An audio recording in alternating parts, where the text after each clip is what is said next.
नमस्ते to all of you. कैसे हैं आप लोग? मैं हूं जीएसटी एक्सपर्ट सीएस के अग्रवाल।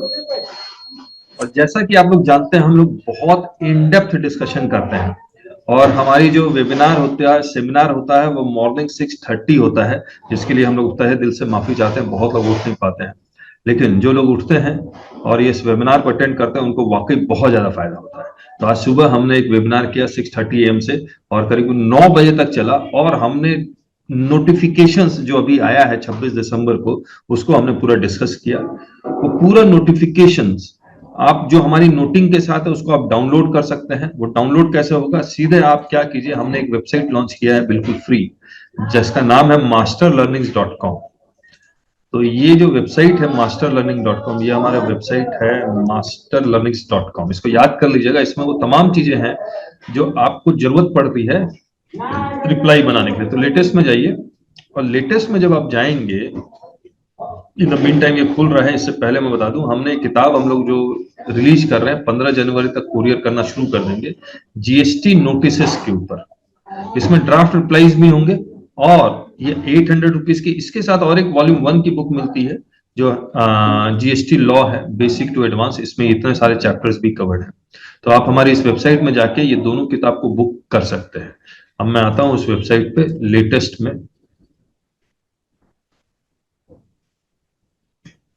लेटेस्ट में जाने के बाद ये जीएसटी नोटिफिकेशन यहां से डाउनलोड कर लीजिएगा। बाकी सर्कुलर हम लोग अपलोड कर रहे हैं, इसके नीचे ये आपको मिल जाएगा, ये सारा नोटिफिकेशन जिसमें हमने नोटिंग की हुई है, वो वाली नोटिंग वाली आपको पीडीएफ यहां मिलेगी। दूसरा जो प्रेस रिलीज आया था, इससे रिलेटेड भी हमने बहुत इन डेप्थ डिस्कशन किया था, सुपर एडवांस लेवल पे, एडवांस लेवल डिस्कशन। इसका हमने यूट्यूब भी डाला हुआ, ये भी आप डाउनलोड कर सकते हैं। तो ये वीडियो देखिएगा, अंत तक देखिएगा, बहुत इन डेप्थ डिस्कशन है। इतना इन डेप्थ डिस्कशन कोई नहीं कर रहा है, तो जरूर से देखिए और अपने कमेंट्स जरूर से छोड़ के जाइए। So thank you so much. Video देखते हैं। तो नमस्ते टू ऑल ऑफ यू। आज के सेशन में आप सभी का स्वागत है। आज हम लोग डिस्कस कर रहे हैं 26 दिसंबर 2022 को जो नोटिफिकेशन आया, और वो नोटिफिकेशन रूल्स से रिलेटेड था। दो नोटिफिकेशन है बेसिकली, दोनों रूल्स से रिलेटेड है, और एक कई सारे सर्कुलर्स आए, वो भी डिस्कस करेंगे आपके साथ। तो मैं पहले नोटिफिकेशन डिस्कस कर रहा हूं आपके साथ, जिसमें ये जो पहला नोटिफिकेशन आपको नजर आ रहा होगा, 26/2022 सेंट्रल टैक्स डेटेड 26 दिसंबर 2022। और अगर कुछ नहीं लिखा हुआ है तो जिस डेट को नोटिफिकेशन आया है वही डेट से भी इफेक्टिव भी माना जाएगा।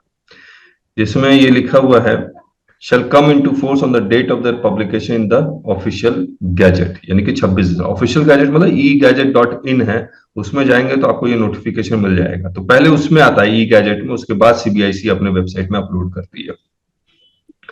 इसमें जो चेंजेस आया है रूल 8, अब पहले मोटा मोटी बता देते, फिर हम लोग पढ़ लेते हैं आपके साथ। अब रजिस्ट्रेशन कैसे होगा? ईमेल आईडी और मोबाइल नंबर से, इनकम टैक्स पोर्टल से जो रजिस्टर्ड रहेगा। जीएसटी और इनकम टैक्स का पोर्टल को वो लिंक कर रहे हैं। yes. तो बेसिकली क्या करेंगे, मुझे लगता है जीएसटी में जब पैन डालेंगे तो यहां से वो ईमेल आईडी और फोन नंबर फेच कर लेंगे। ठीक बात है? yes. किसका फोन नंबर फेच करेंगे? ईमेल आईडी और phone number SSC TP tax payer का। टैक्स पेयर का? अच्छा yes. क्या मुझे एक बात बताइए, क्या इनकम टैक्स पोर्टल में चार्टर्ड अकाउंटेंट्स, प्रोफेशनल्स या अकाउंटेंट सब अपना ईमेल आईडी फोन नंबर डाला हुआ है या टैक्स पेयर का डाला हुआ है? अपना डाला है सर, ज्यादातर अपना ही डाला हुआ है, टैक्स पेयर का डाला हुआ है। ठीक है, ठीक है। बाई चांस अगर किसी और का डाला हुआ है तो बहुत प्रॉब्लम है, अपना डाल देंगे तो बहुत लिटिगेशन हो जाएगा। लिटिगेशन हो जाएगा। ठीक है, ठीक है। तो टैक्स पेयर का डाला हुआ तो अच्छी बात है, तो ये फेच कर लेगा। यानी कि इसी ईमेल आईडी और फोन नंबर पे अब आपका ओटीपी वगैरह आएगा। ठीक बात है? मुझे एक बात और बताइए, जैसे ये हो जाएगा उसके बाद सारा आप REG 01 भरना शुरू करेंगे। REG 01 भरने के बाद क्या आपका आधार ऑथेंटिकेशन होगा? जी सर। कैसे होगा? लिंक आता है ना सर, मेल ओटीपी से होगा? ओटीपी से या फिर ये जो थंब से होगा? जैसे बायोमेट्रिक बेस्ड आधार ऑथेंटिकेशन। अब इन्होंने क्या किया, थंब से करेंगे। वो बोल रहे हैं कि हम थंब से करेंगे।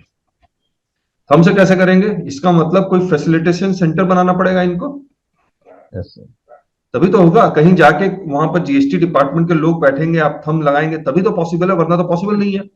Yes yes sir. sir, तो इन्होंने ये सब रूल में डाल दिया। अब देखिए कितना बड़ा प्रॉब्लमेटिक एरिया है कि फैसिलिटेशन सेंटर में जब भी आपको जीएसटी का रजिस्ट्रेशन करवाना हो, आप फैसिलिटेशन सेंटर जाएंगे, थंब से इसको आधार वेरिफिकेशन करेंगे। अगर नहीं कर पाते हैं तो वहीं पे रुकेगा ना वो। या physical field. Verification, physical verification ये पूरे इंडिया में लागू कर रहे हैं, पूरे इंडिया में लागू कर रहे हैं। ये फैसिलिटेशन सेंटर हर जगह बनाना पड़ेगा। कितना फैसिलिटेशन सेंटर बनाएंगे भगवान मालिक है, लेकिन फॉर द स्टार्ट ये सिर्फ गुजरात में गुजरात स्टार्ट में। कर रहे हैं, yes sir, सिर्फ गुजरात में स्टार्ट कर रहे हैं और बाकी कहीं जगह स्टार्ट नहीं। अगर यहां पर सक्सेसफुल हो गया तो पूरे इंडिया में जी yes sir, एप्लीकेबल हो जाएगा। और डेड श्योर गुजरात में ये सक्सेसफुल या किसी भी एंगल से ये सक्सेसफुल नहीं होने वाला है। करप्शन बहुत ज्यादा बढ़ेगा मुझे लगता है। Yes sir. yes sir, facilitation centre को जरूरी है क्या जीएसटी सेंटर को ही बनाया जाए? हाँ हर ये जगह लिखा। बनाया जा सकता है। बैंक अच्छा कमलेश जी ये कह रहे हैं कि फैसिलिटेशन सेंटर डिपार्टमेंट बनाए, ये जरूरी नहीं है, बैंक अभी ऑथराइज कर जैसे सकता है, आधार का पोस्ट करेक्शन ऑफिस होता को। है वो बैंक में भी होता है।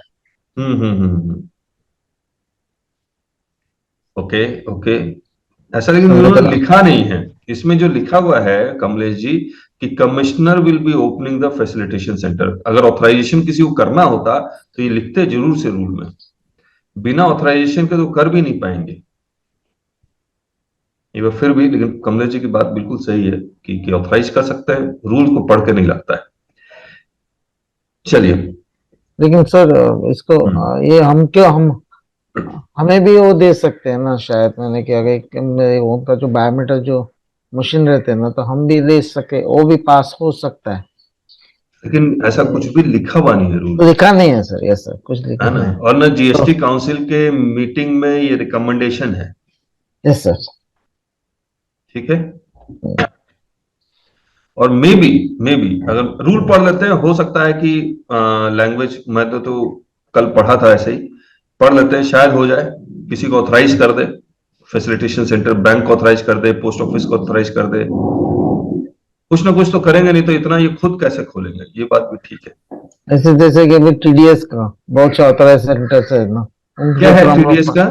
टीडीएस का जब रिटर्न फाइल करते हैं ई कॉमर्स, हाँ हाँ तो बहुत से एनएसडीएल ये है ना, एजेंसीज है ना, बहुत लोगों के लिए, बहुत चार्टर्ड अकाउंट के पास, उनके तरह वो कर सकते हैं ना। ऐसा है क्या? वहां मुझे पे नहीं थंब पता। नहीं लगता ना, वहां थंब नहीं लगता है। नहीं वहां पे तब नहीं लगता, ये यहाँ पे ऐसे ही कुछ लेके आ सकते हैं कि अब आप एक लीजिए हाँ ऐसा और उसका यस कुछ लाएंगे ये लोग जरूर। Yes yes. अच्छा चलिए पढ़ते हैं। ये कह रहे हैं कि रूल 8 सब रूल 1 में मोबाइल नंबर और email address shell be omitted. मैं आपको रूल दिखलाता हूं, देखिए ये क्या है। रूल 8 सब रूल 1 में यहां पर ये लिखा था, is liable to be registered and every person before applying for registration declare his permanent account number. यहां जो लिखा हुआ था mobile number and email address, अब वो सिर्फ क्या डिक्लेयर कर रहे होंगे? Permanent account number. जैसे ही परमानेंट अकाउंट नंबर डिक्लेयर करेंगे, अपने आप ये फेच करेगा ईमेल एड्रेस और मोबाइल। अब इसका दूसरा अगर आप देखेंगे, in sub rule 2 clause B and C shall be omitted, और इसमें क्लॉज ए में and shall also be verified through separate OTP send to mobile number and email address link to permanent account number. तो इन्होंने सब rule 2 में देखिए B और सी omit कर दिया और ये लिख रहे हैं कि the permanent account number shall be validated online by the common portal from the database maintained by CBDT and shall also be verified through separate OTP sent to the mobile number and email address linked to the permanent account number। तो ये हो जाएगा। इसके बाद ये क्या change लेके आ रहे हैं, फिर ये कह रहे हैं कि 4A में द फॉलोइंग सब रूल शैल बी सब्स्टिट्यूटेड। तो एग्जिस्टिंग 4A हमारा ये है, अब इन्होंने इसको फॉरफिट सब्स्टिट्यूट किया है। मैं ये वाला यहीं पर, अच्छा यहां पढ़ता हूं। Every application made under sub rule 4 by person other than the person notified under 25(6)D। 25(6)D में क्या है? इंडिविजुअल, मतलब इंडिविजुअल के अलावा who has opted for authentication of Aadhaar number and is identified on the common portal based on data analysis and risk parameters. ये क्या कहानी है?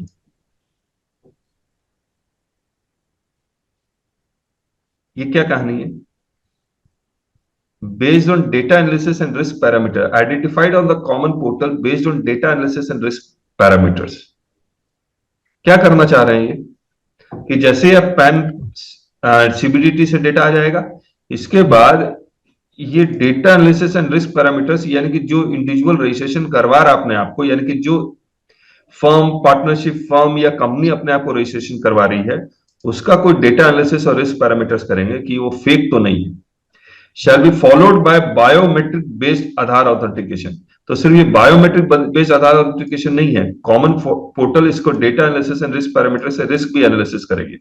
And taking photograph of the applicant where the applicant is individual or of such individuals in relation to the applicant as notified under section 25 subsection 6c, karta, managing director, whole time director, partners, members, where the applicant is not an individual, along with the verification of the original copy of the documents uploaded with the application GST REGO at one of the facilitation center notified by the commissioner.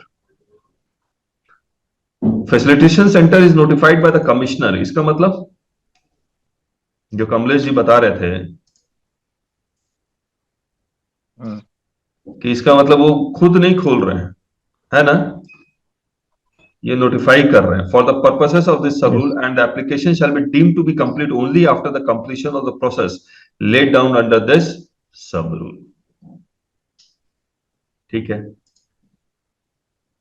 After sub rule 4A the following sub rule shall be inserted, namely the central government may on the recommendations of the council by notification specify the states or union territory wherein the provisions of sub rule 4A shall not apply. तो इन्होंने क्या किया, एक और एक notification निकाला. ये कहां गया, ये रहा 27/2022 सेंट्रल टैक्स 26 दिसंबर. इसमें ये लिखा हुआ है, here bye specifies that the provisions of 8 सब rule 4A of the said rule shall not apply in all the states and union territory except the state of Gujarat. तो ये सिर्फ कहां एप्लीकेबल है? सब गुजरात में पहले ऑफ गुजरात. तो ये हमने यहाँ पर किताब में लिखा. ये किताब हम लोग रिलीज करने वाले हैं, अब रिलीज कर पाएंगे हम लोग इस किताब को. बस बाकी कॉस्मेटिक चेंजेस हैं. तो रजिस्ट्रेशन का पूरा system they have changed. Sir mobile number में भी एक इश्यू है. क्या? इनकम टैक्स का जब रजिस्ट्रेशन होता है, हाँ, तो उसमें कोई भी मोबाइल नंबर दे देते हैं और उसमें ओटीपी आता है तो रजिस्ट्रेशन हो जाता है. लेकिन जब आईटीआर वेरीफाई का टाइम आता है, तो ओटीपी जो आधार से लिंक है मोबाइल, उसी पे ही जाएगा. तो अब यहाँ जीएसटी में कौन सा नंबर? अच्छा अच्छा, ओके ओके. आप लोग बताइए, मुझे नहीं पता इसमें क्या कौन सा, मतलब आप ये कह रहे हैं जैसे इनकम टैक्स में रजिस्ट्रेशन करना रहे तो कोई भी मोबाइल नंबर दे देंगे, ओटीपी आ जाएगा, वो एक बार रजिस्ट्रेशन हो जाएगा. तो आधार वाला नहीं आएगा. रिटर्न फाइल आधार वाला नहीं आएगा. रिटर्न फाइल कर दिया और अब मेरे को वेरीफाई करना है रिटर्न को ओटीपी से, तो मैसेज ओटीपी उसी नंबर पे जाएगा जो आधार से लिंक है. जी सही. हाँ, लेकिन मुझे नहीं लगता आधार से लिंक्ड वाला आने वाला है. ये जब लिख रहे हैं मोबाइल नंबर, सर वही बाद में लाएंगे, बाद में वही 100% नहीं. ओके, जो ओके. अभी परमानेंट अकाउंट नंबर आज की तारीख में जो लिंक है वही आधार से लिंक है, वही चलते हैं ना. नहीं, इसमें तो अभी ये लिख रहा है कि मोबाइल नंबर जो इनकम टैक्स डेटा में रजिस्टर्ड है. एग्रीड. तो साइट पे रजिस्टर होगा वही होगा. तो ऑफकोर्स जो पान नंबर तो वही होगा, रजिस्टर वहां पे ही होगा. लेकिन वहां पे जो वैलिडेट होता है ना, आधार कार्ड जो लिंक होता है उसको वैलिडेट करेंगे. नहीं सर, इसमें अपने को ऐसा करना पड़ेगा, इनकम टैक्स के वेबसाइट पे है ना, प्रोफाइल में जाके चेंज करना पड़ेगा. ये क्या चेंज करना चाह रहे हैं? अपना मोबाइल नंबर और ईमेल आईडी, मतलब आधार वाला देना चाह रहे हैं? हाँ, वैसा करना पड़ेगा शायद. अभी तो ये लग रहा है कि जो मोबाइल नंबर वहाँ पे अपडेट कर सकते हैं, रजिस्टर है उसी पर जाएगा, लेकिन बाद में ये आधार बेस्ड कर दे, क्योंकि इनकम टैक्स डिपार्टमेंट खुद ही जब तैयार नहीं है ओटीपी भेजने के लिए आईटीआर वेरिफिकेशन के टाइम पर, वो बोलेंगे हम जो आधार से लिंक्ड मोबाइल उस पर देंगे. मुझे लगता है कमलेश जी, ये जब आधार और पैन नंबर पूरी तरह से लिंक हो जाएगा तब ये शुरू करेंगे. चलिए, नॉन नॉन रेसिडेंट केस में हर एक के पास आधार नहीं रहता है। ओके, ठीक बात है, ठीक बात है। तो नॉन रेजिडेंट फिर, हाँ, आधार नहीं रहता, पैन तो रहता ही है, ठीक बात है। नहीं, नॉन रेसिडेंट का जब रजिस्ट्रेशन होता है तो वहां पूछ लेता है पहले कि रेसिडेंट है कि नॉन रेसिडेंट है, उसके लिए फिर अलग पोर्टल उस हिसाब से कैरी करें। रेसिडेंट के लिए तो है ना। चलिए, ठीक है, डन। अच्छा, अब यहाँ ये आपने रूल 8 में आप अप्लाई कर चुके हैं। अब रूल 8 में अप्लाई करने के लिए आपको REG 01 और पैन नंबर से मोबाइल नंबर और ईमेल एड्रेस वेरीफाई हो जाएगा। उसके बाद आधार बायोमेट्रिक बेस्ड आधार ऑथेंटिकेशन हो जाएगा। इसके बाद अब वो रजिस्ट्रेशन देने के लिए देखिए क्या क्या करेंगे। Verification of the application and approval, इसमें इन्होंने क्या चेंज किया, रूल 9 में सब रूल 9(1) में ए के बाद डबल ए डाला। इसमें क्या लिखा हुआ है, a person who has undergone authentication of Aadhaar number as specified in Rule 8(4)(a) is identified on the common portal based on data analysis and risk parameters for carrying out physical verification of place of business। मतलब आधार authentication होने के बावजूद अगर portal ये कहता है कि आपका फिजिकल वेरिफिकेशन होना चाहिए तो फिजिकल वेरिफिकेशन होगा। ठीक बात है। आज के डेट में फिजिकल वेरिफिकेशन होगा या नहीं होगा, ये कौन डिसाइड कर रहा था? ऑफिसर डिसाइड कर रहा था या पोर्टल डिसाइड कर रहा था? ऑफिसर। अब ऑफिसर डिसाइड नहीं कर पाएगा, सिर्फ पोर्टल ही डिसाइड करेगा। यही मतलब है data analysis and risk parameters में। और क्या चेंजेस है? हाँ, एसएससी को बताया जाएगा क्या कि ये आपका फिजिकल वेरिफिकेशन होगा? वो तो ऑफिसर आगे बोल सकता है कि नहीं आपका तो हम लोग करेंगे। क्वेश्चन पोर्टल कीजिए, क्वेश्चन कीजिए, उसको अपने को बोलना पड़ेगा, क्वेश्चन करना पड़ेगा, क्वेश्चन करना कुछ पड़ेगा। तो कम्युनिकेशन शायद मेल में आएगा सर कि हम आ रहे हैं फिजिकल वेरिफिकेशन के लिए। हाँ हाँ हाँ हाँ। आपका केस फिजिकल वेरिफिकेशन के लिए सेलेक्ट हुआ है। हो सकता है, हो सकता है। रूल 25 पढ़े क्या एक बार? अच्छा, रहने देते हैं रूल 25 में, लेकिन आप पता लगेगा कि कोई कम्युनिकेशन के बारे में लिखा हुआ है या नहीं लिखा हुआ है। पेज 18 में है।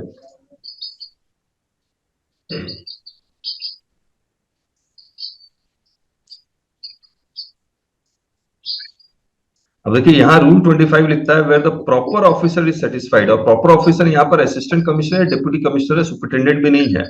Where the proper officer is satisfied that the physical verification of the place of business of a person is required due to failure of Aadhaar authentication, अब ये नहीं है, और due to not opting for Aadhaar authentication, अब ये clause ही नहीं है। अब तो ये कह रहा है कि risk parameter, data analysis and risk parameter से डिसाइड होगा। Before the grant he may get such verification the present done and, इसमें ऐसा कुछ नहीं लिखा हुआ है। तो इनको रूल 25 चेंज करना चाहिए था, है ना? They have not changed rule 25.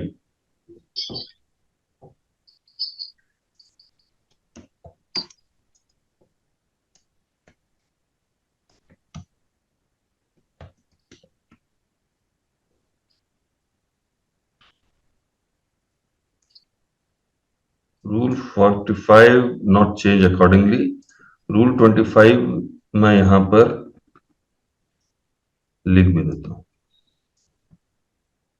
ताकि याद रहे लोगों को।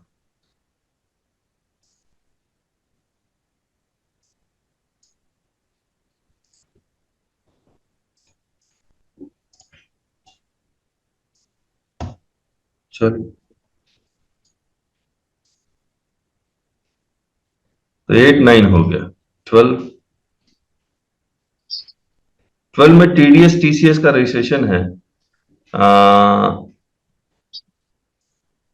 Rule 12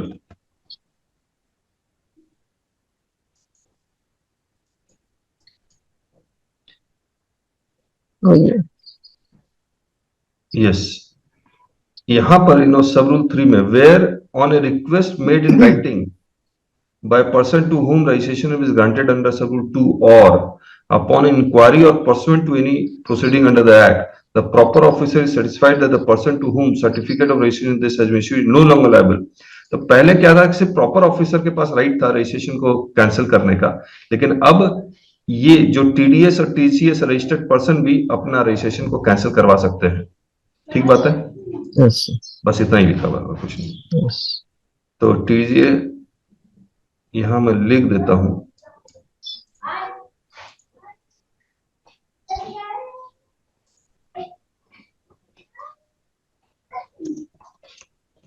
can be cancelled on request by registered TDS registered.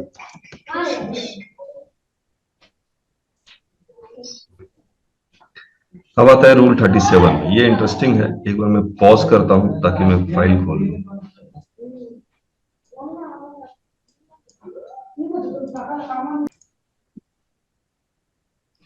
Rule 37 में पहले बताइए रूल 37 है किससे रिलेटेड?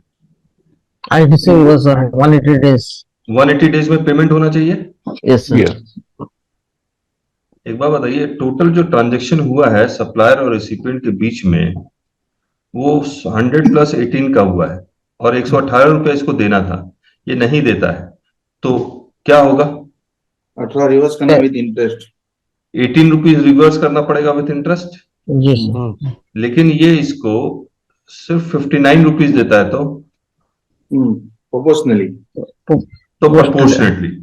तो हम लोग का शुरू से ये मानना था कि जब भी प्रोपोर्शनल पे करेगा तब भी उसको कम से कम 50% पे किया तो 50% उसको मिलेगा, बाकी 50% उसको रिवर्स करना पड़ेगा। ठीक बात है। Yes, इन्होंने ये चीज इफेक्टिव कर दी 1 अक्टूबर 2022 से। 22 से। Yes, sir. और इन्होंने यहां पर लिख भी दिया, और क्या लिखा वो मैं बताता हूं आपको। ये रूल 37 है, देखिए इन्होंने क्या क्या लिखा। A registered person who has availed ITC, यानी कि रिसिपिएंट के बारे में बात कर रहा, on any inward supply but fails to pay to the supplier the amount towards the value of such supply whether wholly or partly along with the tax payable thereon within the time limit specified in this, यानी कि 180 days shall pay or reverse। तो reverse का concept नहीं था, किसका concept था? पे, यानी कि आउटपुट टैक्स में आप जोड़ के पे कर दीजिए। लेकिन हम लोग हमेशा कहते थे कि या पे करो या रिवर्स करो, क्या फर्क पड़ता है? तो उन्होंने रिवर्स भी लिख दिया, an amount equal to this this this, और फिर इन्होंने एक लिखा कि an amount equal to ITC availed in respect of such supply proportionate to the amount not paid to the supplier. यानी कि जितना पे नहीं किया तो परसेंटेज निकाल लीजिए, जितना परसेंटेज पे नहीं किया है उस परसेंटेज के बेसिस पे आप रिवर्स करेंगे या पे करेंगे। ठीक बात है। और ये एप्लीकेबल कब से है? 1 अक्टूबर 2022। 1 अक्टूबर 2022, यानी कि रेट्रो इफेक्ट किया है ना। Yes sir. Inserted with effect from 1 अक्टूबर 2022। अच्छा मुझे एक बात बताइए, इसके बाद इसके पहले का अगर ट्रांजैक्शन होगा तो क्या होगा? यही होगा सर, क्या फर्क है? यही होगा अपने का ITC ना, ये नहीं होगा। इसके पहले का होगा तो फिर जैसा पूरा रिवर्स करना पड़ेगा, एक्चुअली पूरा रिवर्स करना पड़ेगा रूल के हिसाब से। देखिए पहले कुछ रूल था ही नहीं। 1 अक्टूबर 2022, देखिए मैं आपको बता रहा हूं, आपने 50% पे किया यहां पर, तो ये पहले ये समझना होगा 1 अक्टूबर 2022 एप्लीकेबल कब से होगा। मान लीजिए सप्लायर ने, और ये रिसिपिएंट है, सप्लायर ने सप्लाई किया है 1 अप्रैल 2022, 100 + 18 = 180। ठीक बात है।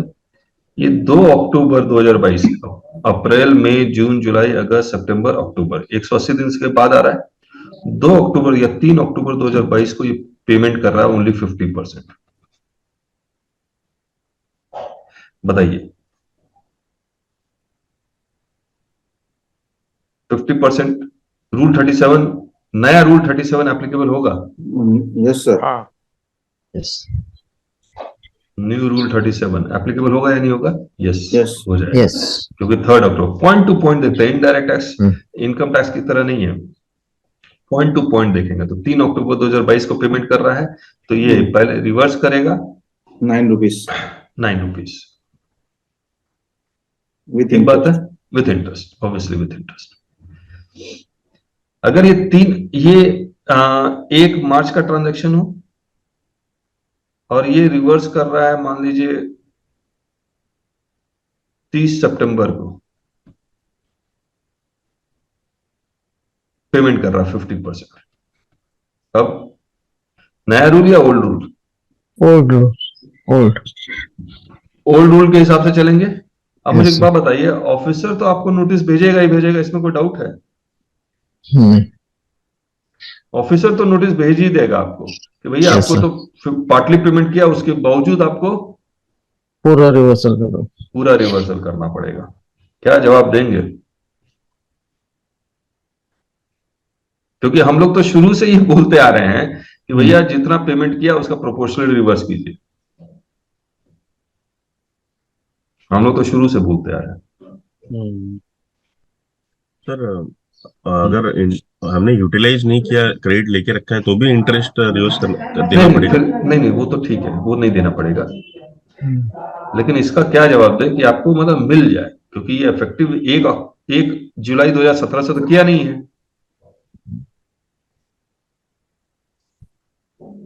इसका मतलब ये करंट फाइनेंशियल ईयर के लिए लागू हो गया सर, ये 22-23 के लिए।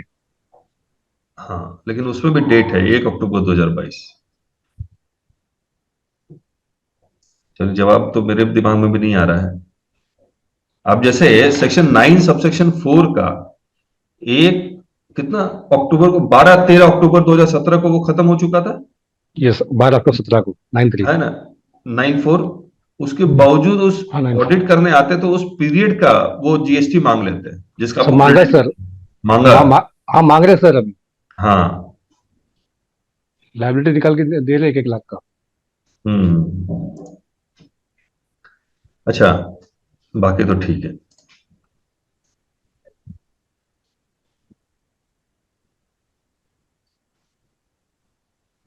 ये हो गया। अब 37A, ये बड़ा इंटरेस्टिंग है 37A। तो इसका मतलब सर, अगर मेरा पेमेंट आफ्टर 31 सितंबर के बाद हुआ होगा, then only it will follow होगा मेरे लिए। हाँ, 1 अक्टूबर 2022 के बाद पेमेंट हुआ होगा तो फॉलो होगा। ठीक बात। Pertain to previous period. Yes yes. Rule 37A। जब प्रेस रिलीज आया था तब भी हमने ये डिस्कस किया था, यस सर। है ना? अब देखिए, मैं आपको इसका पूरा सिस्टम बता देता हूं हुआ क्या है। आज आपके 3B वर्सेस 2A में या 2B में डिफरेंस है।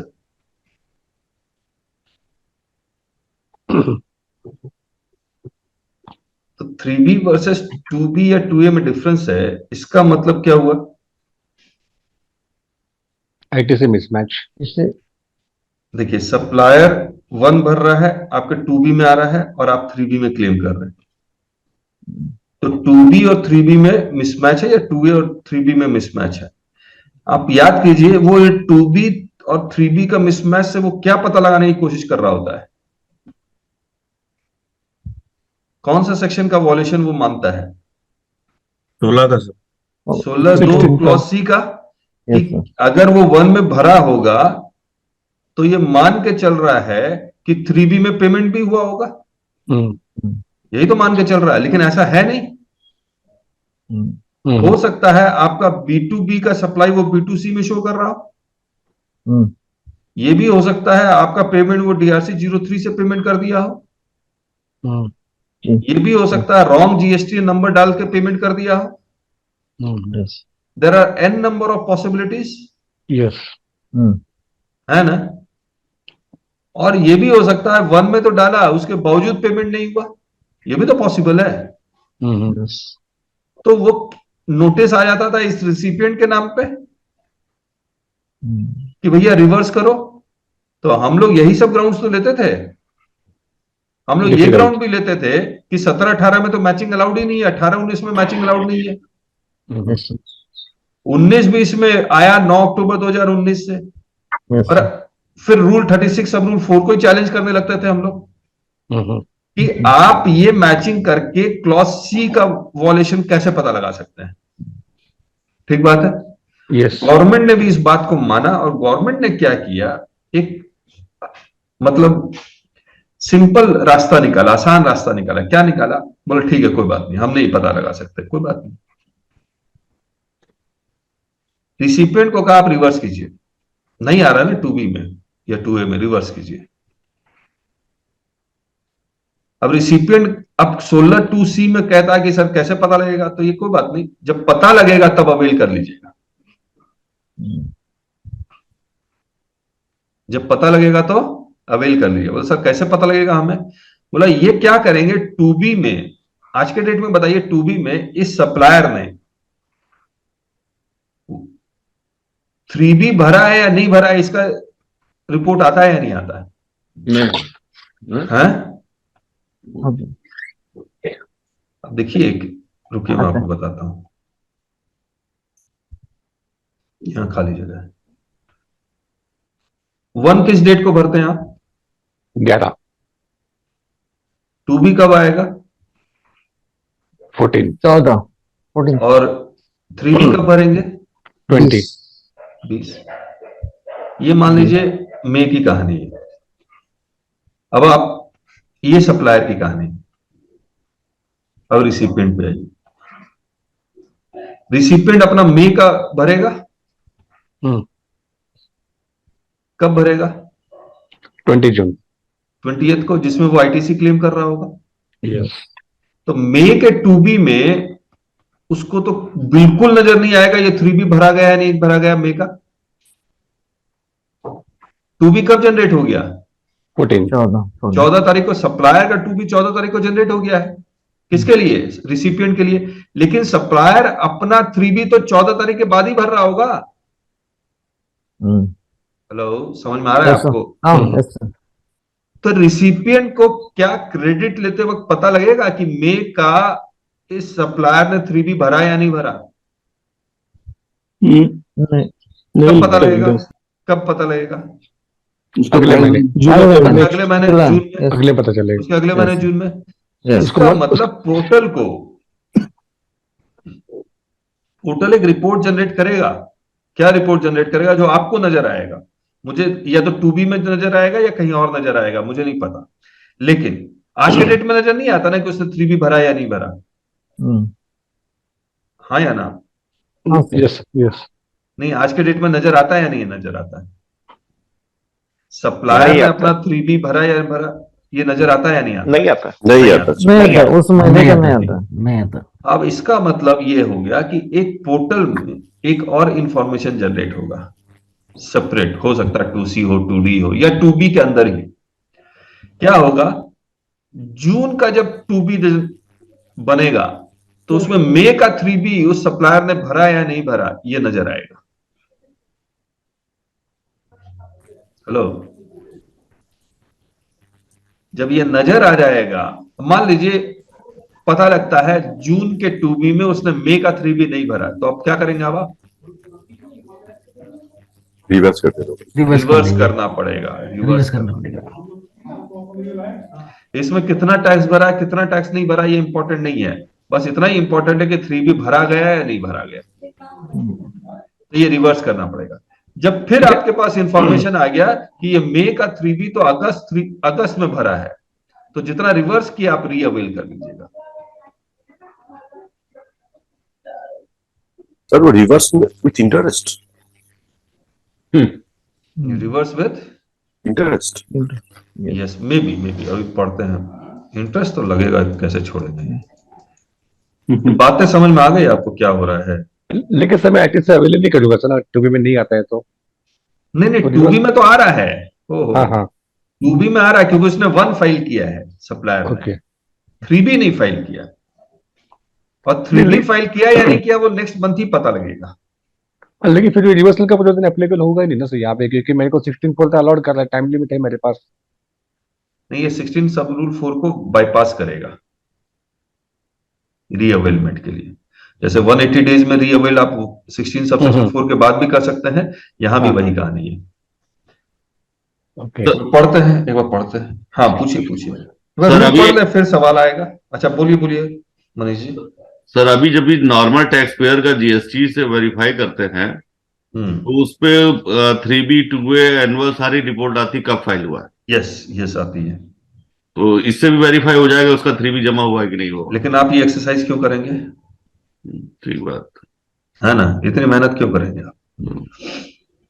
चलिए, whether ITC has been availed by registered person in 3B for a tax period in respect of such invoice or debit note, the details of which have been furnished by the supplier in the statement of outward supply in one or using the IFF. क्या मतलब निकला बताइए? यहां पर कौन है ये registered person कौन है? रिसिपिएंट है। तो where ITC as availed by a registered person in 3B, किस टैक्स पीरियड के लिए? फॉर ए टैक्स पीरियड जिसका इनवॉइस और डेबिट नोट सप्लायर ने 1 में शो किया या इनवॉइस फर्निशिंग फैसिलिटी में शो किया। ठीक बात है। इसका मतलब आपने आईटीसी किस बेसिस पे लिया है? 2B। लेकिन बट इस सप्लायर ने 1 तो फाइल किया है लेकिन 3B नहीं फाइल किया। But the return in form 3B for the tax period corresponding to the said statement of outward supplies has not been furnished by the such supply till 30th day of September following the end of the financial year in which ITC in respect of such invoice or debit note has been availed.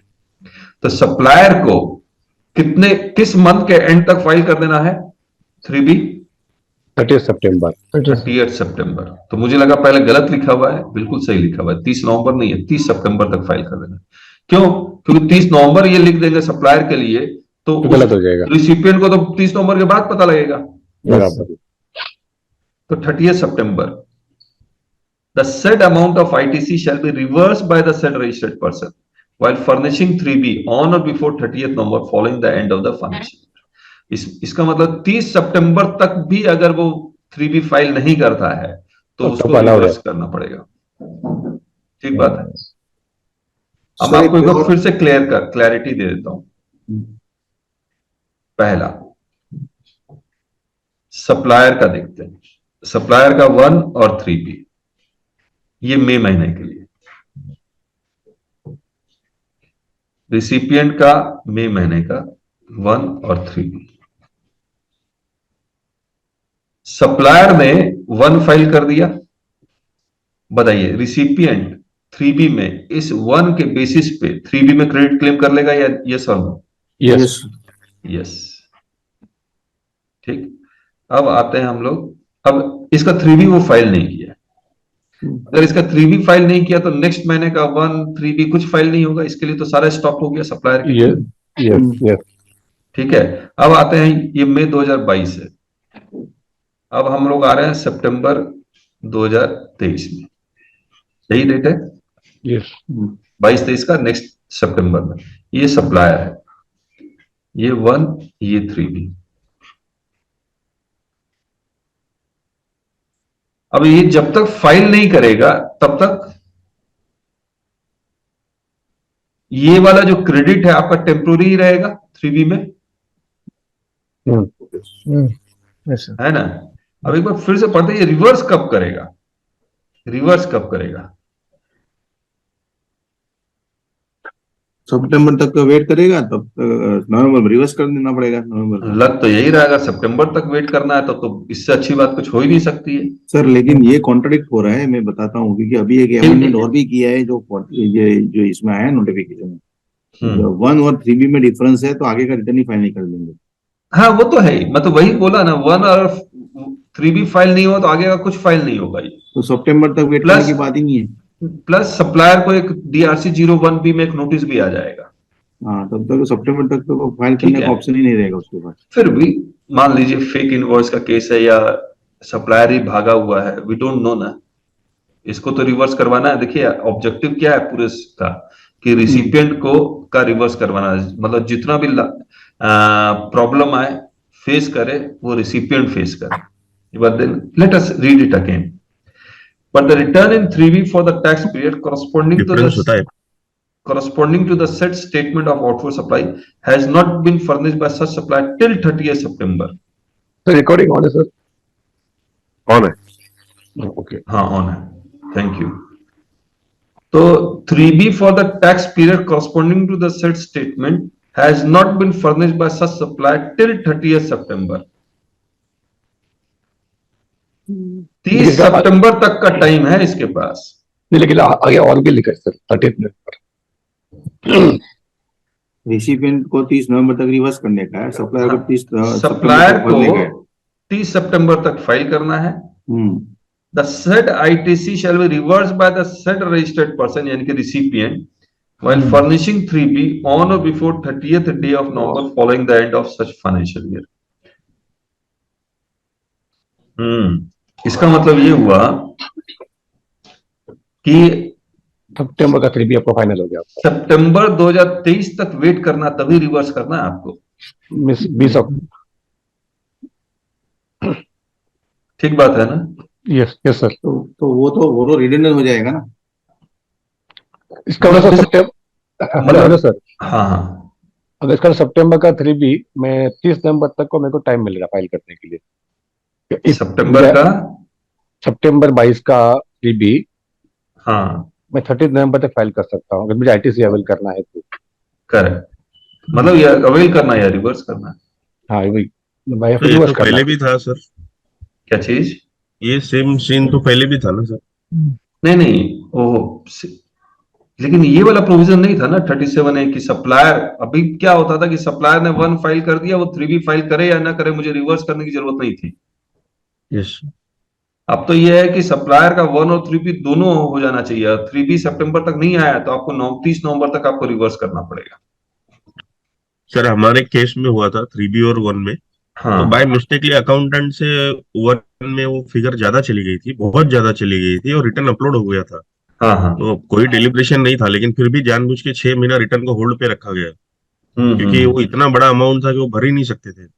Okay okay. तो ऐसा जरूरी नहीं है कि मतलब tax चोरी के लिए ही होता है, कभी कभी हाँ डेलिब्रेटली होता है करेक्ट सर, वो क्लरिकल हाँ मिस्टेक से भी होता है ये सब चीजें। Correct correct. तो फिर बाद में जो 3B और 1 में मॉडिफिकेशन आया था उस टाइम पे जाके फिर वो ठीक हुआ, तब तक रिटर्न नहीं हुआ था अपलोड। चलिए, provided that where the said amount of ITC is not reversed by registered person in return in 3B on before 30th November following the end of this, such amount shall be payable by the said person along with interest under section 50. Sir Provided अगर ये further, interest को अपन proof करे कि मैंने avail ही नहीं किया तो sir सिर्फ इलेक्ट्रॉनिक क्रेडिट लेजर में रखा है हाँ ठीक है, फिर मत दीजिए। तो फिर आएगा नहीं सर। हाँ, क्योंकि जब लिख ही रहे हैं सेक्शन 50 और सेक्शन 50 अमेंड हो ही चुका है कि आपको इंटरेस्ट देना है एज पर सेक्शन 50, और 50 में लिखा हुआ यूटिलाइजेशन के वक्त इंटरेस्ट देना है। Provided further that where the said supplier subsequently furnishes 3B for the said tax period, the said registered person may re-avail the amount of such credit in the this. ये अच्छा है sir provision. ये ठीक है। मुझे पहले लग रहा था कि हर महीने चेक करना है, तो ऐसा है नहीं, हर महीने नहीं चेक करना है। तो इसका मतलब तो प्रोविजन अच्छा किया इसका मतलब ये सर। हाँ, this sir is her good. महीने क्वार्टरली वाला में तो दिक्कत हो जाता ना। नहीं, क्वार्टरली वाले में क्यों अगर दिक्कत कोई होता है? वो तो क्वार्टरली जमा करेगा। नहीं, उसको भी 30 सितंबर है लास्ट डेट। देखना ही नहीं हमको पूरा साल भर। इसीलिए हर महीने वाला रहता तो बहुत हाँ अच्छा अच्छा, हाँ हाँ ठीक बात बोल रहे हैं। हर महीने रहता तो बहुत दिक्कत हो जाता है। ठीक बात है। इसको सर लिमिट कर देना चाहिए था, 3 महीने तक का एक्सटेंशन देना चाहिए था, क्योंकि क्या? 1 और 3B सितंबर तक खींचना जरूरी नहीं था सप्लायर को। लेकिन हेलो सर, हाँ हाँ ये प्रैक्टिकल केस में लेकिन पॉसिबल होने वाला नहीं, क्योंकि आज का डेट में 1 और 3B तो मैंडेटरी किया, 3B नहीं गया तो 1 नहीं गया, 1 नहीं गया तो 3B नहीं गया। वही तो मैं बोला पहले। तो इतनी कहानी 12 महीने चलने वाली ही नहीं सकी। ये कहानी 2 महीने 3 महीने में खत्म, क्योंकि प्रोविजन क्यों लाया कि पता नहीं, लेकिन प्रोविजन लाया गया फ्रॉडलेंट पर्संस के लिए। Yes correct. फ्रॉडलेंट पर्संस, लेकिन मेरा आगे रिटर्न जा नहीं रहा ना। फ्रॉडलेंट पर्सन को ITC नहीं मिलेगा। अब ये क्लियर कर, जो जेन्युइन है उसका तो चल रहा है। अब फ्रॉडलेंट पर्सन क्लेम भी नहीं कर पाएगा, कोर्ट में भी नहीं जा पाएगा। वही इसलिए सेक्शन 38 को अभी अमेंड किया था ना। सेक्शन 38 को जब डिस्कस करते हैं, फ्रॉडुलेंट हो या रेगुलर हो, वंस ही has filed 1 and 3B is not filed, तो फिर उसका रिटर्न तो भर ही नहीं सकता। ऐसा इसी नोटिफिकेशन में ही हो गया है चेंज। देखिए इसमें उसको करना ही नहीं आगे। वो 1 करोड़ का एक बार सेल दिखला करके वो भाग गया। Yes, fake invoice. हाँ फेक इनवॉइस वो तो दूसरे महीने से बंद हो जाने वाला है। लेकिन सर इसलिए ठीक है, हो जाए, बंद हो जाए, लेकिन अब आगे ITC भी नहीं मिलेगा ना, ये क्लियर हो गया। रिसिपिएंट को ITC उसका नहीं मिलेगा, रिवर्स करना पड़ेगा। ये रिवर्स करना पड़ेगा। नहीं, आईटीसी मिलेगी ना, अगर ट्यूब में दिखता भी है तो उसको आईटीसी नहीं मिलेगा सर ना, क्योंकि वो जो नया सेक्शन 38 को अमेंड किया है।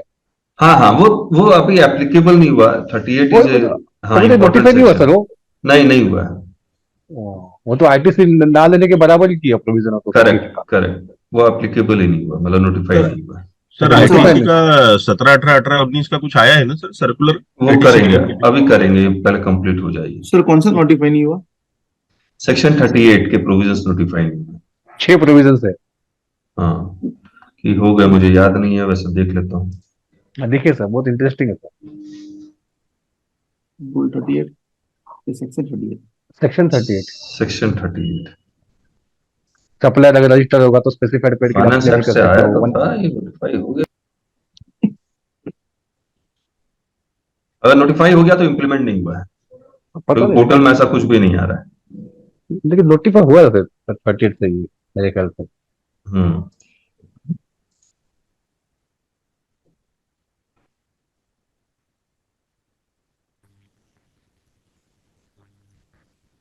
ये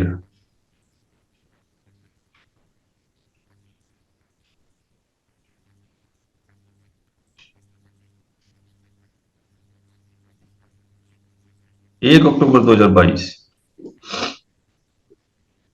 सब्स्टिट्यूट हो गया ना? हो तो गया है, लेकिन ये इम्प्लीमेंट तो अभी तक हुआ नहीं है। इम्प्लीमेंट बोला तो मतलब आपको auto generated statement under subsection 1, मतलब जो इन 2B में जनरेट होगा, ये सब डिटेल थोड़ी आती है। Details of inward supply in respect of credit of ITC may be available to the recipient, ये आ रही है। Details of supply in respect of such credit cannot be availed whether wholly or partly by the recipient on account of the details of such supply being furnished by any registered person within such period taking registration as may be prescribed। तो ये अभी आया नहीं है। मतलब जो normal अभी जो चल रहा है वही चल रहा है, उसके अलावा कुछ नहीं चल रहा है। by any registered person who defaulted in payment of tax and was such default has continued for such period as may be prescribed by any registered person the output tax payable by whom in accordance with the statement of output supply furnished by the him under such subsection during such period as may prescribed exceeds the output tax paid by him। यानी कि 1 और 3B का difference है। मतलब ये सब अभी तक पूरी तरह से हुआ नहीं है। जो अभी 2B में कुछ सी चेंजेस आए हैं, बहुत ज्यादा चेंजेस आए हैं 2B में। 2B वैसा ही चल रहा है ना? Hello, yes sir. हाँ, उसमें थोड़ी चेंज आया। आप देखिए इसमें बस सिर्फ इतना ही लिखा है कि 3B फाइल होना चाहिए तो हम क्रेडिट देंगे, इससे ज्यादा कुछ लिखा हुआ नहीं। अब हेलो सर। हाँ, इस सेक्शन 38 के जो प्रोविजन है, ये सप्लायर को लागू है या रेसिपिएंट को लागू है? सप्लायर को। सप्लायर कंप्लाई करेगा तो रिसिपिएंट को क्रेडिट मिलेगा। अच्छा, मैं एक बात बोलना चाह रहा था। मान लीजिए सप्लायर ने 2 इनवॉइस बनाए हैं और उसमें टैक्स आता है 10-10 रुपया GSTR1 में। रिसिपिएंट इन दोनों का क्रेडिट क्लेम कर लेगा, 10 रुपया का ये क्लेम कर लेगा, 10 रुपये का ये क्लेम कर लेगा। 2 पार्टी है। समझ में आ गया? मैं एकदम बड़ा सिंपल सा एग्जांपल दे रहा हूं। सप्लायर ने 2 इनवॉइस बनाए, सप्लायर इनवॉइस 1, इनवॉइस 2, और 2 अलग अलग पार्टी के लिए बनाए। तो रिसिपिएंट 10-10 रुपये का क्रेडिट क्लेम कर लेगा या नहीं कर लेगा? अब इसने 10 रुपया ही टैक्स पे किया है 3B में। हाँ, हम यही पूछना चाह रहे हैं। ओके, तो 3B में पता चलेगा? हाँ, 3B में से 10 रुपया ही टैक्स पे किया है। बताइए 10 रुपया टैक्स किसका पे किया है? इस रिसिपिएंट 1 का किया है या रिसिपिएंट 2 का किया है? पहले ये बताइए, रूल 37A में क्या किसी को क्रेडिट रिवर्स करने की जरूरत है? हेलो, हमको कैसे पता चलेगा कि वो मेरे जमा किया कि? अच्छा, वो तो बाद में बात करते हैं। पहले ये बताइए, किसी भी रिसिपिएंट को as per rule 37A credit reverse करने की जरूरत है? नो, नहीं जरूरत है, क्योंकि 3B फाइल हो चुका, भले कम फाइल हुआ है। ठीक बात है। अब दूसरा सवाल होता है, ये 10 रुपया किसका पे किया है? इस रिसिपिएंट 1 का किया है या 2 का किया है? ये पता लग पाएगा? नो सर, नहीं। दोनों कहेंगे मेरा किया है। याद कीजिए, हमने क्लासेस में कहा था नोटिस भेज के दोनों का रिवर्स करवा देगा वो। यस, दोनों का। 16 सबसेक्शन 2 क्लॉज C। ठीक है, करवाना तो किसी एक का चाहिए, लेकिन चूज कैसे करेगा, तो दोनों को करवा देता है। खैर, या दोनों को 50-50% दे देगा आईटीटीसी, ये भी पॉसिबल नहीं है। तो इन्होंने क्या किया, सप्लायर के ऊपर बहुत सारे कंट्रोल्स, रेस्ट्रिक्शंस लगा दिए कि 1 और 3B में डिफरेंस है तो हम आपको DRC 01B भेज देंगे, अभी हम लोग पढ़ने वाले हैं उसको। तो ये सप्लायर के ऊपर इतना ज्यादा कंडीशंस लगा दिए हैं कि 1 और 3B में डिफरेंस अगर है तो उसको एक्सप्लेन करना पड़ेगा। आइए रूल 46 में इन्होंने एक प्रोवाइजो इंसर्ट किया है रूल 46 में। आज के डेट में बताइए, ई कॉमर्स ऑपरेटर में अगर आप कुछ सामान खरीदते हैं, मान लीजिए फ्लिपकार्ट या अमेजन से आपने कोई ऑर्डर दिया है, सेलर यहां है, बायर यहां है, सेलर है दिल्ली का, अमेजन है बेंगलोर में रजिस्टर्ड, और ये जो बायर है ये है महाराष्ट्र का। प्लेस ऑफ सप्लाई बताइए। महाराष्ट्र होगा क्योंकि कंज्यूमिंग स्टेट ये है। तो इन्होंने रूल 46 जो कंटेंट ऑफ इनवॉइस का रूल है, उन्होंने लिख दिया भैया बायर का पूरा एड्रेस होना चाहिए। ठीक बात है। इन्होंने क्या किया, provided that where any taxable service is supplied by or through an e-commerce operator or by OIDAR to a recipient who is unregistered, irrespective of the value of such supply, a tax invoice issued by the registered person shall contain the name and address of the recipient along with its PIN code and the name of the state, and the said address shall be deemed to be the address on record of the recipient. It shall ensure that place of supply shall be consumption state. Rule 46A में एक छोटा सा change आया। मुझे एक बात बताइए, अगर कोई 0% का भी गुड्स बेच रहा है और 12% का भी गुड्स बेच रहा है और ये B2B सप्लाई है, तो एक डॉक्यूमेंट बनाएगा या 2 डॉक्यूमेंट बनाएगा? 2 डॉक्यूमेंट बनाएगा। इसके लिए बिल ऑफ सप्लाई बनाएगा, इसके लिए टैक्स इनवॉइस बनाएगा। लेकिन अगर यही सप्लाई B2C है तो invoice cum bill of supply, तो invoice cum bill of supply बना सकता है। Invoice cum bill of supply में लिखेगा क्या? बोलता वो वही पर्टिकुलर्स होंगे जो रूल 46 में लिखा हुआ है, डिलीवरी चालान में लिखा हुआ है या 49 में लिखा हुआ है, पेमेंट वाउचर है शायद। यस। तो पहले कंटेंट स्पेसिफाइड नहीं था, अब इन्होंने कंटेंट स्पेसिफाई कर दिया बस।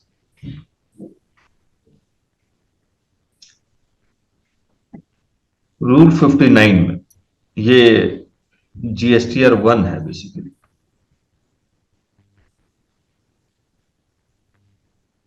अब देखिए इसमें क्या लिखा है। मतलब सर जिसको जो टैक्स इनवॉइसेस को देना है, रजिस्टर B2B है, उसमें अपने को 0% में बिल ऑफ सप्लाई देना पड़ेगा और 12% में अलग से देना पड़ेगा टैक्स इनवॉइस का। Yes yes.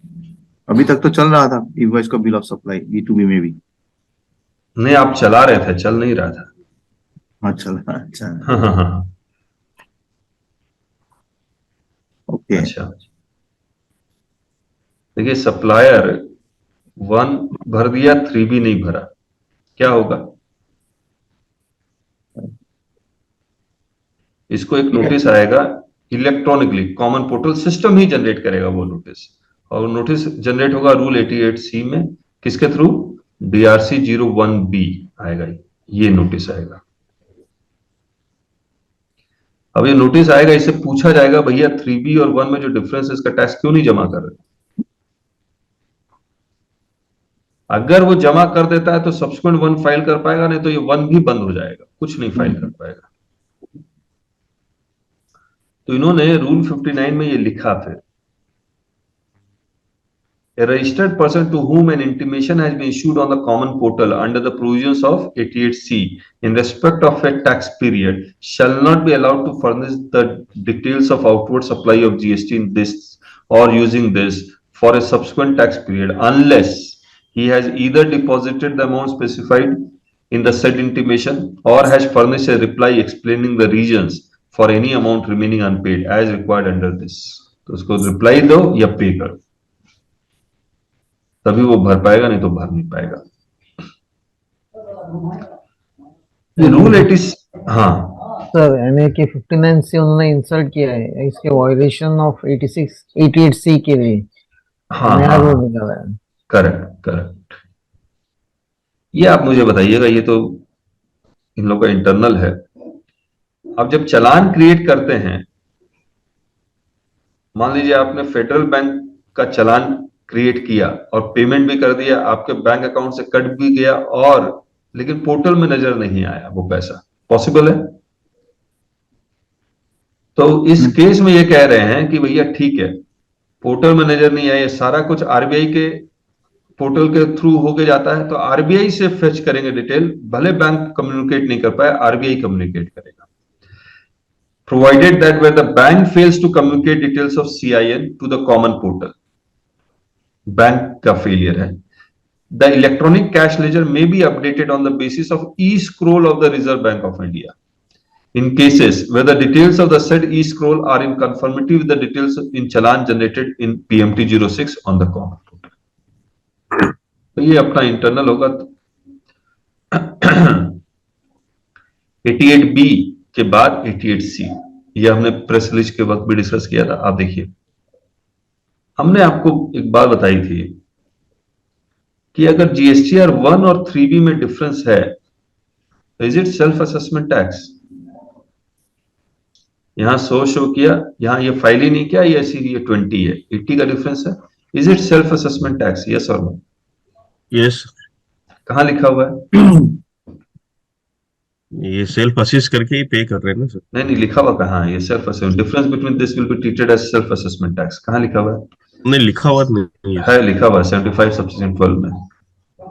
और अगर ये सेल्फ असेसमेंट टैक्स है तो फिर ये यूट्यूब में देखिएगा बहुत सारे वीडियो आए कि डायरेक्ट रिकवरी, आपके घर आके पैसा लेके चले जाएंगे, हैं? Yes sir.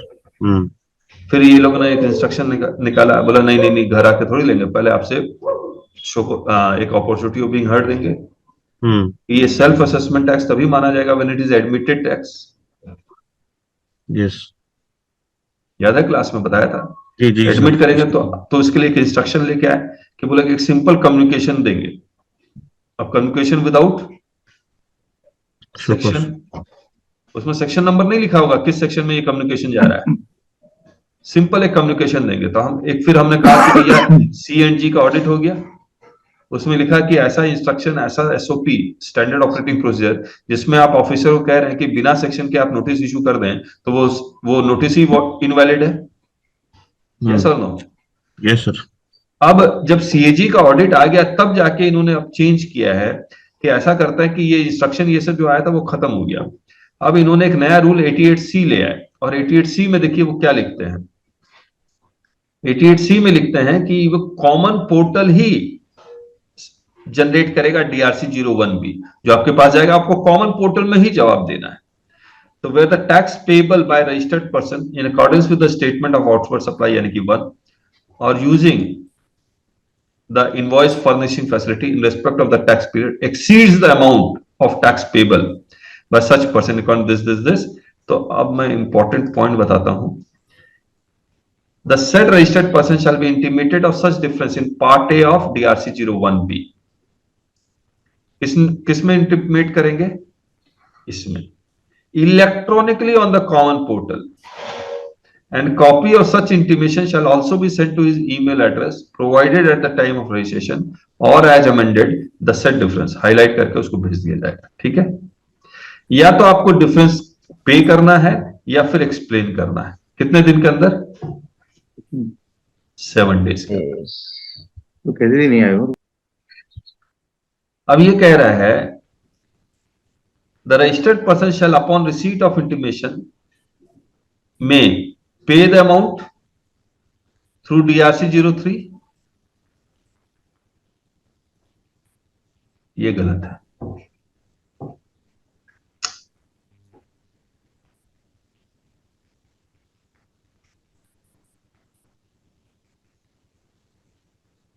ये DRC 03 से पे क्यों करेगा? इनको ये नहीं लिखना चाहिए। एक बात बताइए, मैं नेक्स्ट मंथ का 3B से पेमेंट नहीं कर सकता हूं? ये बड़ा मदद कर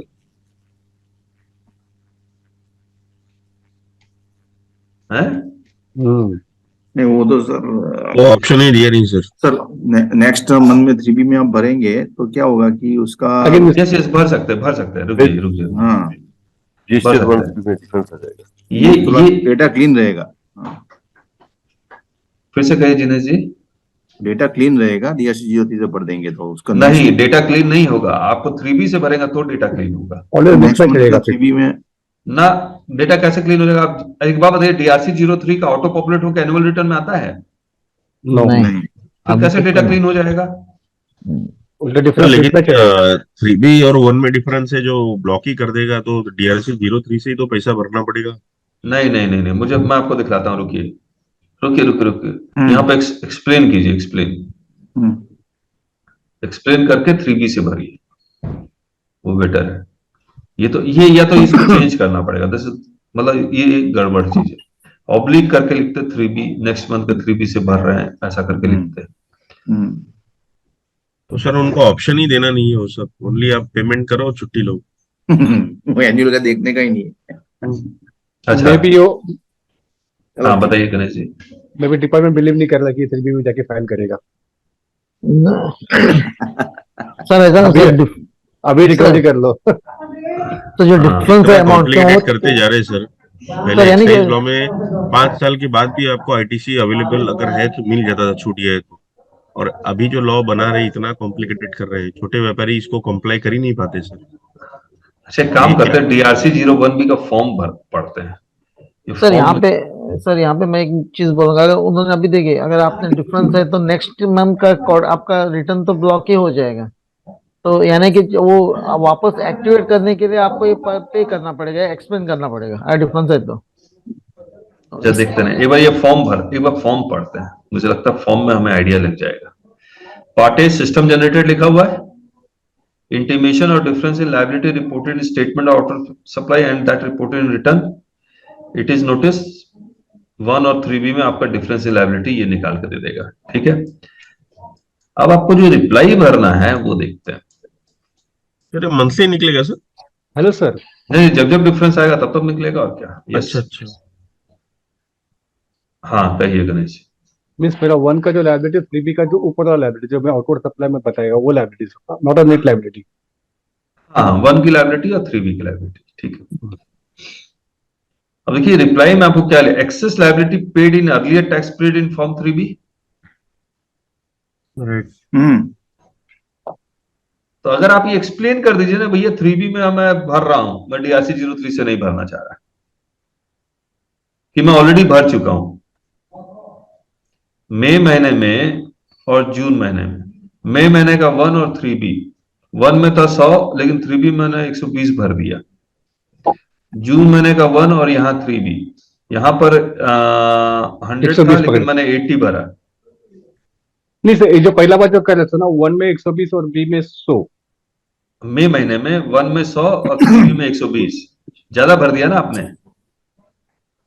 यस सर पॉसिबल है। तो जून में आपने कितना भरा? 1 में 100 भरा और 3B में 80 भरा। यस हाँ बराबर, यस सर, है ना। तो अब आप जून महीने इसका 1 भी आ जाएगा आपके पास, बराबर 200 हो गया मैच। तो आप क्या लिखेंगे यहाँ पर? Excess liability paid in earlier tax periods in form 3B, मैं पहले ही भर चुका हूँ। Some transaction of earlier tax period which could not be declared in 1, but in respect of which tax has already been paid in 3B of the tax period and which have now been declared in 1 of the tax period under consideration. अब देखिए ये क्या हो रहा है, मई महीने में है एडवांस का पेमेंट। नहीं एडवांस इधर है। नहीं ये 1 का बात कर। देखिए 1 में आपने इनवॉइस शो किया 100, आपका एक्चुअल इनवॉइस कितना था? 120। 100 शो कितना किया? 100। लेकिन 3B में आपने 120 भर दिया, बराबर है, करेक्ट सर, है ना। अब जून महीने में आपने 120 कर दिया। अब ये जून महीने का अपना इनवॉइस होगा एक्स अमाउंट, हाँ, प्लस ये 20। हाँ यस, आप यहाँ पर एक्स ही तो जमा करवाएंगे, बराबर जमा कर चुके हैं, बराबर करेक्ट। ये कॉमन है सर, ये 2 वाला। हाँ, form GSTR 1 filled with incorrect details and will be amended in the next tax period including typographic errors, wrong tax etc. तो गलत भर दिया। Mistake in reporting of advances received and adjusted against invoices, any other reason. अब देखिए इससे मान लीजिए genuine गलती है, मैं पेमेंट करना चाह रहा हूं, 1 और 3B में डिफरेंस है, यहां 100 यहां 80, ठीक है। मेरे पास अब ये कब 20 मई को मैंने जमा भी करवा दिया 3B, ठीक। नेक्स्ट महीने मैं 20 जून को 3B जमा करवाने वाला हूं, मुझे 1B का नोटिस आएगा कब? System generated next month before 3B filing. जैसे 3B मई का फाइल हो गया है, उसके बाद कभी भी आ जाएगा। यस। और 7 दिन के अंदर मुझे जवाब देना है। Yes sir. मुझे तो ये लग रहा है कि 11 तारीख का, 10 तारीख है ना लास्ट डेट 1 फाइल करने का, 11 तो 11 तारीख से पहले ये सारा काम हो जाएगा। 20 और 11 कितने, 15 दिन का टाइम। अब मैं जमा करवाना चाहता हूं बट 3B से, नहीं तो मुझे एनुअल रिटर्न में बहुत दिक्कत आने वाली है। तो सर अगर मैं नहीं करता हूं तो?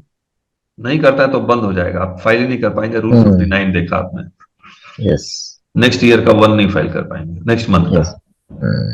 और सर ये अगर 7 दिन के बजाय मैं 15 दिन बाद करता हूं तो? हाँ ये कर सकते हैं। हाँ ठीक है, ठीक। वो 7 दिन का टाइम दे रहे हैं ना, लेकिन आपको 11 तारीख से पहले करना पड़ेगा, जो भी करना पड़ेगा। अदरवाइज नेक्स्ट मंथ में वो दिखेगा नहीं उनको, नहीं तो 1 आप फाइल नहीं कर पाएंगे। हाँ 1 फाइल नहीं कर पाएंगे, क्योंकि अगर मान लीजिए 7 दिन में नहीं करते, 8 दिन में करते, 11 तारीख से 10 दिन में, तुरंत 79 तो लेके नहीं आ जाएंगे। थोड़ा सा कर तो रहा हूं, क्यों भाग रहे हो? ये एक इशू आ सकता है। कितनी बार क्लाइंट को ईमेल आता है मालूम ही नहीं पड़ता क्या है ईमेल। तरह के क्लाइंट है। हाँ तरह के भी भेजता है। देखिए हर चीज का रास्ता है, लेकिन वो जब सर पे आएगा तभी दिमाग में काम करेगा, अभी तुम नहीं करेगा।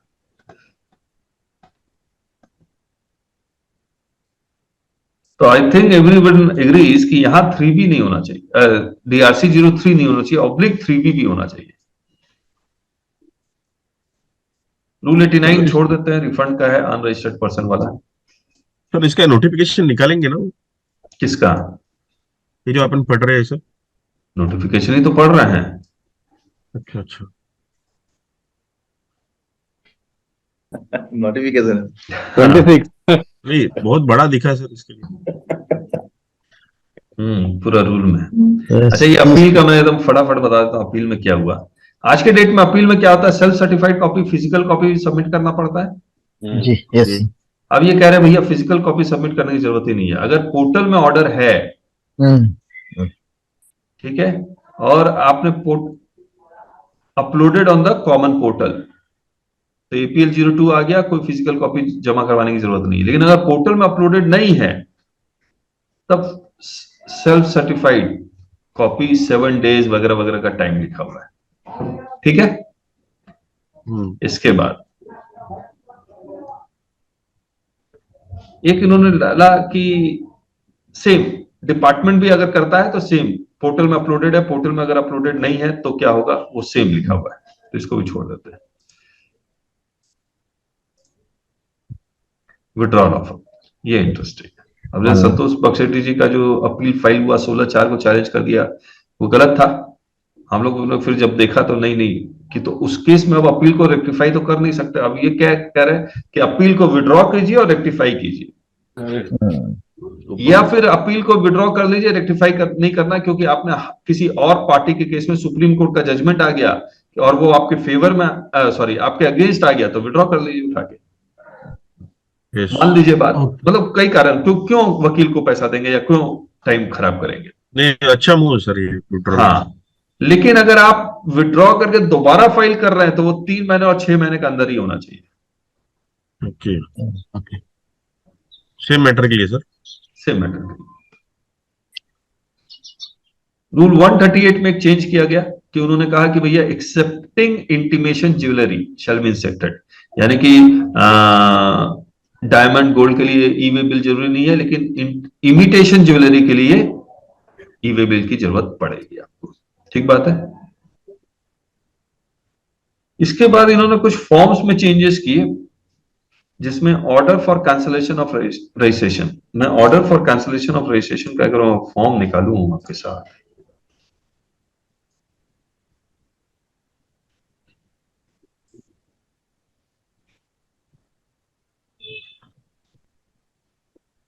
REG 19 है ना, देखिए REG 19 order for cancellation of registration where as no reply to notice to show cause notice has been submitted, fix date में आप अपीयर नहीं हुए, या फिर आपका जो रिप्लाई या सबमिशन था वो लायबल टू बी कैंसल्ड है उनके ओपिनियन से। तो इतना छोटा सा फॉर्म था और एक टेबल भी बनाया हुआ था। अब इन्होंने क्या किया,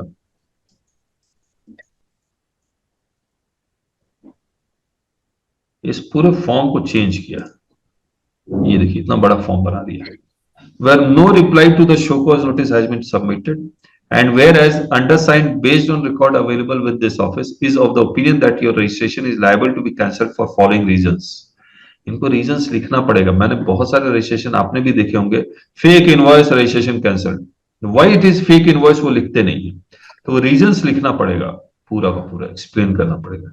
यहाँ पर उनको एक बनाना चाहिए था पॉइंट्स वाइज, नहीं तो ऑफिसर अब भूल जाएंगे, इसको काट ही देंगे। Whereas reply to the show cause notice has been submitted, and whereas the undersigned on examination of your reply to show cause notice and based on record available with this office is of the opinion that your registration is liable to be cancelled for following reasons। Again reasons देना होगा। पहले मैं ऐसे ही छोड़ के दे देते हैं, reason भी नहीं रखेंगे। हाँ वो देना पड़ेगा। रिप्लाई नहीं दिया, रिप्लाई दिया लेकिन सेटिस्फैक्टरी नहीं है तो कैंसिल हो जाएगा। और यहां पर whereas no reply to the show cause notice has been submitted on the day fixed for personal hearing you did not appear in person or through an authorized representative। तो आपको बुलाया गया, आप गए नहीं, तो इस रीजन के साथ कैंसिल हो रहा है।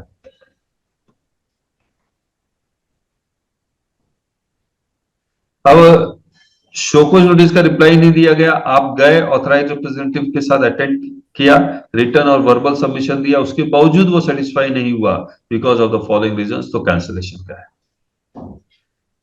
शो कॉज नोटिस का रिप्लाई भी दिया गया लेकिन आप अटेंड नहीं हुए या शेड्यूल्ड डेट को एक्सटेंडेड डेट को भी अटेंड नहीं हुए, तो भी रजिस्ट्रेशन कैंसिल होगा because of the following reason.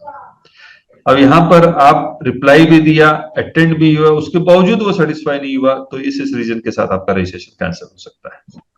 तो इतना डिटेल दिया हुआ है। अब इसमें वो टेबल हटा दिया गया है। इसमें टेबल में लिखा गया है कि फाइनल रिटर्न आपको 3 महीने के अंदर फाइल करना है, you are required to furnish all pending returns. लेकिन इसमें ये तो लिख देते ही है कि भैया इसके अगेंस्ट आप अपील में भी जा सकते हैं। ऐसा लग रहा है कि मैटर ही क्लोज कर दिया इन्होंने, है ना। चल बाकी जीएसटी 1 में इन्होंने पूरा चेंज किया है, और जीएसटी 1 में जो चेंज किया वो सिर्फ वो टीसीएस वाला, details of supply made through e commerce operator on which e commerce operator are liable to collect tax or liable to pay tax under 95, supplier to report। बाकी कोई खास नहीं है। ये एप्लीकेशन ये मैंने डिस्कस कर ही लिया आपके साथ।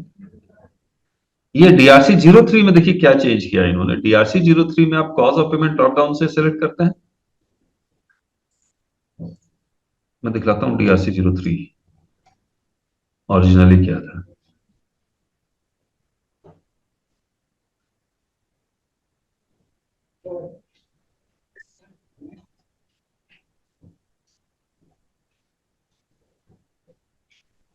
ये DRC 03 name cause of payment drop down audit investigation ये सब लिखा हुआ है। इसके बाद इन्होंने क्या किया, इन्होंने कहा कि अगर शिपिंग बिल्स 3A इंसर्ट किया, shipping bill details of erroneous IGST refund to be enabled only if the specified category is chosen in drop down menu. तो इसके कारण अगर आप पेमेंट कर रहे हैं तो ये अलग से इन्होंने लिखा, ये पहले भी था लेकिन इतना डिटेल में नहीं था, ये विद इन 30 डेज वाला। तो इन्होंने पूरा डिटेल में लिख दिया कि शोकॉज नोटिस 73 का था, 30 दिन के अंदर पेमेंट कर देते तो आपका उस इंटरेस्ट पेनल्टी नहीं लगती है वगैरह वगैरह, ऑडिट के कारण करते हैं, ये सब लिखा हुआ है, फाइनेंशियल ईयर कितना पेमेंट कर रहे हैं, ये तो बस डिस्कस्ड। कुछ और कहना आप लोग को?